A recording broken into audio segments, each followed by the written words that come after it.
Marvellous. Next one, we're going to look at sowing seeds in modules, and these are incredibly useful when you just want, you know, for example with this one, just 8 plants, and with tomatoes, for example, again in this polytunnel, that's probably all we need. Having said that, I'll probably do double the amount just to be sure, and that's why I probably end up with the place filled with tomato plants. Okay, the procedure is a wonderful procedure, and you have a couple of options along the way, but it's going to be the same principle as with the seed tray, in that you've got to get the seed to a certain depth and you need the compost firmed, and you also need everything below the edge of the container itself. Let's get on with it. So the first thing is, once again, to overfill. And you look at that, well, how do we firm it down? How do we get the seeds in there? Well, this is the ideal procedure. You could press individually with your fingers, you could use another one of these to press down on top of it, or you can do the following, which is my favourite, and that is just give it a nice massage, like that. And you can keep piling it on and keep giving it a massage, because it's actually going down and it's firming up as you do it. And then you get to a certain point after about half an hour when you realise that nothing has been happening for, I don't know, about 28 minutes, that it's actually done. And if you just tested one, it should feel quite firm. Well, that's ready, that's great, ready to go. All we need to do now is get the seed in there to the right depth. And the first kind of seed we're looking at is small seed, so this is the procedure actually for small seeds. We've got it there, it's firm. How do we get the depth? Well, a pencil also always comes in handy. We do the following. Stick the pencil in. How deep? Well, I'm going to be sowing some cabbage seeds, so it's probably the depth of where it's been sharpened, so that's quite handy. And as I do it, I'm twisting it. Little twizzle there. Yes, you've got to put some effort in, really. That is just to stop the compost dragging when you pull the thing out and filling the hole back in again. Marvellous. So that's the holes made, it's nice and firm. Now all we need to do is get the seed in there. Here's my cabbage seed.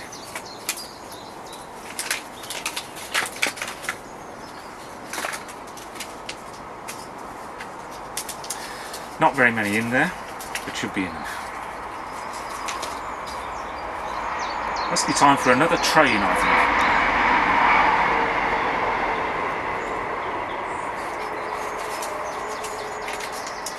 think. Okay, now the problem for me, you're different because you've got sensible fingers, but I haven't. I've got fat fingers, and if I pour those out and try and pick them up one by one, I'm not going to make it. So the alternative, I'm just going to put them all back in there, is to use something to guide the seeds in there.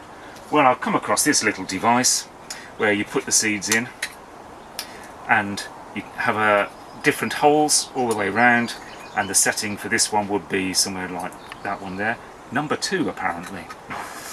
Fit that in there, the seeds are inside, and then you can gently move them out. Well, I've tried it and I've succeeded partially. Also you have to try and buy it. It's more plastic. Let's not do that. Instead, let us make our own device. It follows like this. So a piece of paper, white paper, old sheet of something, have the clear side inwards, and what you're going to do, of course, is make a paper plane. When was the last time you did that? Let's go for the deluxe version.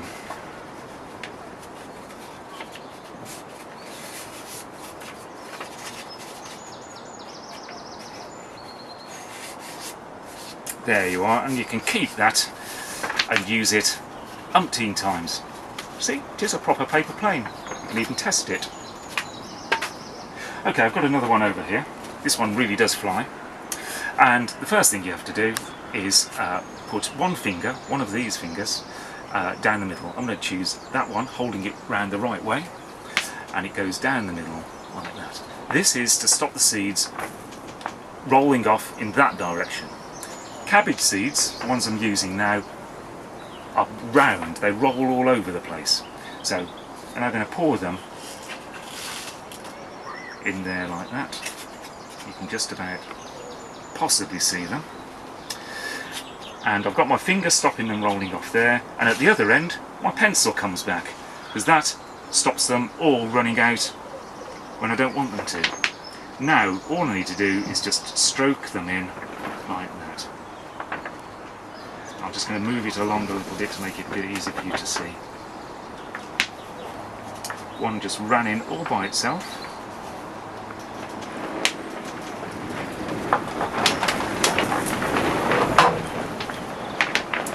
And once you've done this a few times, you can actually get quite quick at it. I would, in the past, do trays of 180 cells using this technique, and you really do get quite quick. 3 went in there, doesn't matter. I don't want 5 going in, but 3's alright. You might be able to see, that was beautiful, they all rolled in perfectly. Why I'm putting 2 in there? Well, as far as cabbage seed is concerned, it's relatively cheap. I don't mind losing half the seeds, which effectively is what I'm doing, because we're putting 2 seeds in and thinning out to the strongest when they come up. So I'm effectively wasting half the seeds. But it's better that than waste a cell, which would be blank if I was only putting 1 in and it didn't come up. So I'm just making it, if you like, more successful with the finished product.